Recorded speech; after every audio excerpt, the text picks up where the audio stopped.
مسلمان مردوں کو حکم دے کہ اپنی نظروں کو جھکا کے رکھیں.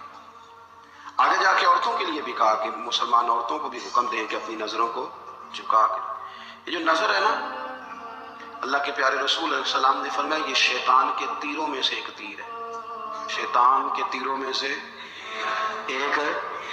یہ تیر جو ہوتا ہے نا، یہ بس نکلتا ہی ہے، دوبارہ واپس نہیں آتا، اور جہاں جاتا ہے جا کے لگ جاتا ہے. یہ جو نظر ہے نا، نظر یہ گمراہ کر دیتا. پہلے نظر پھٹکتی ہے، پھر ذہن پھٹکتا ہے. کہا نظریں جھکا کے رکھو، جھکا کے. کیا کریں؟ مرد کو یہ کہہ دیا جائے نظر جھکا کے رکھ. ہمارے ہاں تو بہت سارے لوگ ہیں جن کے اندر ایک لیڈر پایا جاتا ہے. انہیں تو گلی سے گزرنا، ادھر بھی دیکھنا ادھر بھی دیکھنا، سلوٹ کرنے، سلام کرنے، کی حال ہے، کیسے ہو، کدھر ہو. تو اندر ایک لیڈر ہے، تو لیڈر تو نظر جھکانے نہیں دیتا. ہم نے تو کمان کرنی ہے پورے علاقے کی. حکم یہ ہے کہ نظریں.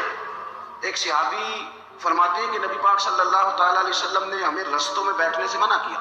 تو ہم نے عرض کی یا رسول اللہ صلی اللہ علیہ وسلم، کئی دفعہ مجبوری ہے، گزارنے نہیں ہوتا، رستوں میں بیٹھنا پڑتا ہے. تو حضور نے فرمایا پھر رستوں کا حق ادا کرو.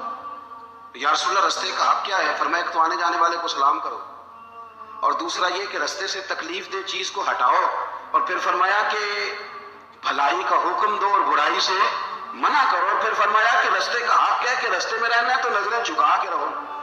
پھر ایسا نہ ہو کہ ہر شخص پر آپ کی نظر پڑے، ہر شخص پر. رسول کریم صلی اللہ علیہ وسلم نے نظر کی حفاظت پر زور دیا. اور عورت کے لیے بھی یہ حکم ہے کہ وہ بھی نہ دیکھے غیر محرم کا چہرہ. اس کو بھی اگر شہوت کے ساتھ وہ دیکھے گی تو وہ بھی اتنی ہی مجرم ہے. عورت بڑی با پردہ نہیں، بڑی با پردہ ہے. مثلا کس طرح کی با پردہ؟ کہتے برقع پہنتی ہے اور سویرے نکل جاتی ہے باہر. ہے ویسے با پردہ، آتی شام کو ہے. عورت کا با پردہ ہونے کا معنی یہ ہے کہ برقع پہنے اور جہاں مرضی جائے. با پردہ ہونے کا معنی تو یہ تھا کہ وہ ضرورت کے سوا گھر سے باہر نہ نکلے. بڑی ضرورت ہو، بڑی ضرورت جو بغیر نکلے کام ہو ہی نہیں سکتا، اس وقت وہ گھر سے باہر جائے.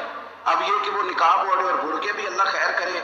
ہمارے بزرگ فرمایا کرتے ہیں اب تو نقاب کو بھی نقاب کی ضرورت ہے، اب تو برقعے کو بھی برقعے کی ضرورت ہے. آپ نے وہ سارا فیشن برقعے کے اوپر کرا لیا ہے.